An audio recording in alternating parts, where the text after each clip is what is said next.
જિલ્લામાં ભાજપ દ્વારા ચૂંટણી પ્રચારના શ્રી ગણેશ કરાયા છે। લીંચ ગામે મુખ્યમંત્રીની હાજરીમાં વિકાસ સંકલ્પ સભા યોજવામાં આવી। લીંચ, જોટાણા, અંબલિયાસણ બેઠકો માટે મુખ્યમંત્રીએ પ્રચંડ પ્રચાર કર્યો। પ્રભારી પ્રવીણભાઈ માણી અને ભરતભાઈ ડાંગરની હાજરી રહી। લીંચ ખાતેથી વિકાસ સંકલ્પ યાત્રામાં મુખ્યમંત્રીએ નિવેદન આપ્યું। તેમણે કહ્યું, કડી ખાતેથી ખૂબ સારી શરૂઆત થઈ, 28 ઉમેદવારો બિનહરીફ થયા। ચૂંટણીના મુદ્દાઓ આપણે જોયા। આપણે ફૂલ ફેસિલિટી સાથેનો વિકાસ મેપ જોયો છે। ઉત્તર ગુજરાતમાં પાણીની સમસ્યા હતી। ઉત્તર ગુજરાત હાલ નહેરમાં પાણીથી સમૃદ્ધ થયું। Ahmedabad Mehsana highway 8 lane road મંજૂર પણ થયો। ગુજરાતનો સૌથી મોટો આ હાઈવે હશે।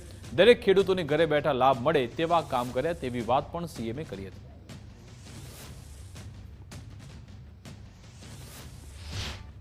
મુખ્યમંત્રી તરીકે શરૂઆત કરી ત્યારે ગુજરાતનું બજેટ લગભગ 19,000 કરોડ કેવું હશે કે 30,000?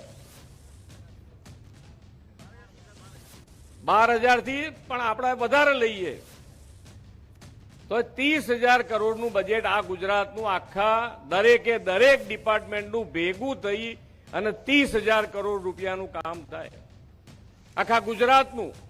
હવે ગુજરાતનો નકશોમાં તો કોઈ વધઘટી થઈ હોય ને, હવે એ 30,000 કરોડનું બજેટ આજે નાણાકીય વ્યવસ્થા એટલું સુંદર કર્યું છે કે આજે આપણે 4 લાખ કરોડ રૂપિયાના બજેટ સાથે આગળ વધી રહ્યા છે। તમારું કોઈ કામ અધૂરું રહે એવું નથી, તમારું આયોજન સારું હોવું જોઈએ। અમે કાયમ કહીએ છીએ, દરેક જિલ્લામાં પ્રમુખથી માંડી ધારાસભ્ય હોદ્દેદારોને કહીએ છીએ કે તમારે જે કામ લાવવું હોય લાવો, આયોજનબદ્ધ રીતે લાવો। તમારા કામ થયા વગર છૂટકો નથી। તમારે અમારી પાસે પૈસાની વ્યવસ્થા છે,